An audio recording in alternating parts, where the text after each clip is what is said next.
Hello ladies and gentlemen, this is Chet here from Avion Technology here in the Chicagoland area. We are a digital agency that works with other digital agencies. We also work with a lot of medical practices to help them both scale up and improve their digital presence.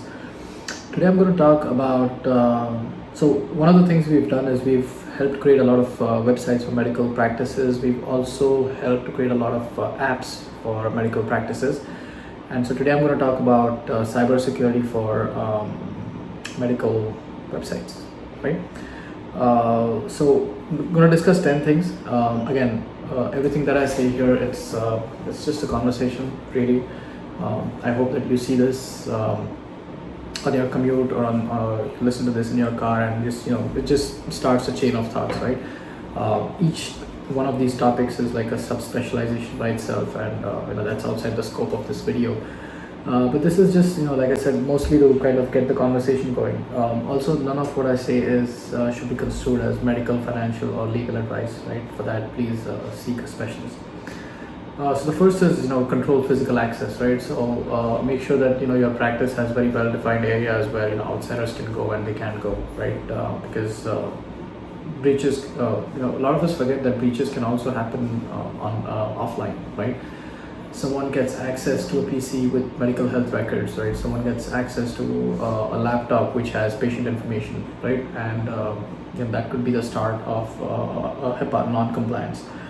So make sure that you physically control access to your medical health practice. Make sure that you limit the physical access to your servers, to the devices, or essentially make sure that no unauthorized person can get access to either an area or a device that they're not supposed to get, right? That's number one. Number two is limit network access, right? Have a strong password policy. That's one. Passwords. I still sometimes get surprised when folks, their password is admin or their password is password, right? People still do that. 9 times out of 10, it's just because of sheer loneliness. If that's the case, and if you feel that remembering all these passwords is a pain, use something like Keeper, right, which is a password retrieval mechanism, password storage product. Look at it online, keeper.com. But have a strong password policy. Make sure there's multi-factor authentication, right? 2FA for logging into any of your patient health records, or logging into anything in the office. It requires 2-factor authorization so that you immediately get a notification when someone's logging in. Also, secure your wireless network with a WPA2 encryption. That's me. By the way, I'm looking at my notes here as I talk. There's just so much to talk about. It's hard to remember everything, so I'm looking at my notes. So the next is limit network access, and secure your wireless network with a WPA2 encryption, which gets me to the next point is strong encryption, right? So one of the so most of these things are actually covered under HIPAA. So one of the biggest things under HIPAA is encryption.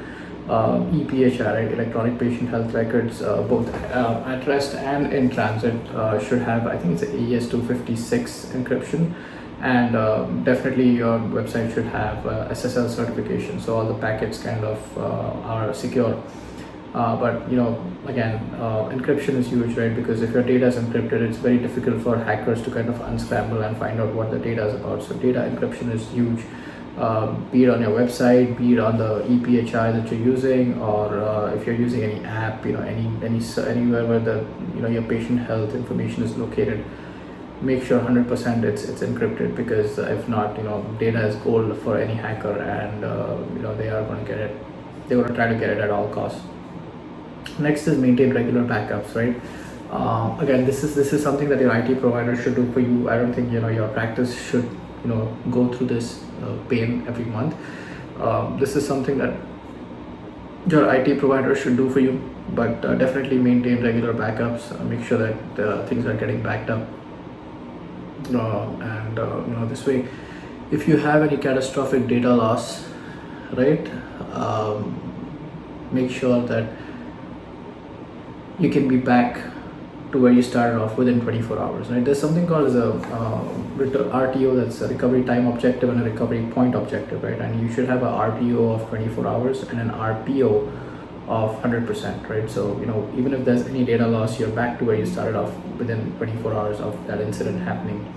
A lot of medical health practices I have seen do not have any PCP, right? Business continuity planning, right? Which basically talks about how your business will continue, how your practice will continue to be in practice, even though you've suffered any, catastrophic data loss, right? So you definitely need a business continuity plan, and you also need a recovery plan, right? So like a data recovery plan, so that during a contingency you are not thinking what to do, but you're actually doing based on a plan and on a checklist that you've created before the contingency.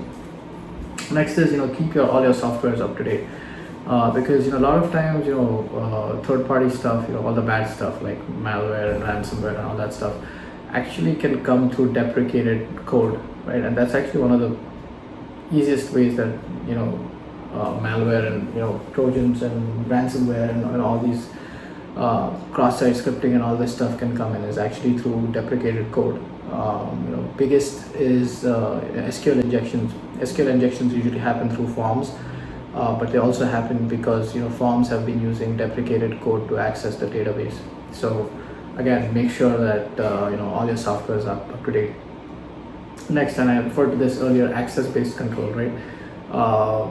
It's called the principle of least privilege in cybersecurity, right? And it's called a zero trust model. So make sure that only a person who's supposed to access something has access to that. Don't give overarching admin access to everyone, right? You can have like an admin access, maybe if you have like a GM or someone like that who's managing your entire practice, they could have overall admin access. But the person who does your billing on the front desk, need not have access to everything, right? They should just have access to the information that they need and nothing more. Next is use anti-malware software, right? Again, so there's tons of them out there. There's the industrial version and the plain vanilla version, right from Windows Defender, which you get with your laptop, or you can have something like Norton, McAfee, or one of those. But Kaspersky, it's a hit and miss. But definitely Norton, McAfee, all of these.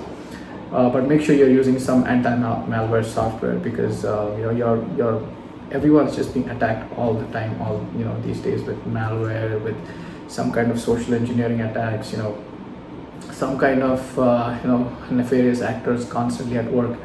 And having a good antivirus software with an updated virus profile is worth its weight in gold, because it's catching all these intruders all the time. Again, next is install a firewall. So you kind of this again goes back to access control, right? When you install a firewall, you basically are controlling who can access what within your system, right? So your employees or folks in your practice don't access outside stuff, and at the same time, because of that, outside stuff cannot get into your system. There's a lot of different firewalls out there, but definitely you should have a firewall for your practice. And the last is, if you're using any devices, have MDM, so mobile device management solutions, so that everything that I said is applicable for website and desktop, but also for your laptop, also for your mobile phones. Make sure your mobile phones are also covered, because a lot of times intrusions can actually also happen through mobile phones, right? So using some kind of an MDM solution is very, very important. So there you go. I mentioned about 10 points. Most of these things your IT solution provider should be able to assist you with. If not, give us a shout. But all of these things, a lot of it is common sense. You might have heard of these things before, you might have not, but again, like I said, this is just to get the conversation started. There's tons of other things you can do from a cybersecurity perspective for your website, and also for your practice, like physically. Please do speak to a cybersecurity expert, an IT expert, and he will be able to guide you more about how to do this. Like I said, here at Avion, we've worked with a lot of medical practices to make them HIPAA compliant, and also giving them a digital presence which is HIPAA compliant. So if you're one of those, if you would like to do that, give us a shout. These are my coordinates. If you like this content, press like. If you want to subscribe, press subscribe. Check here from Avion Technology. Thank you so much, and have an amazing day. Thank you.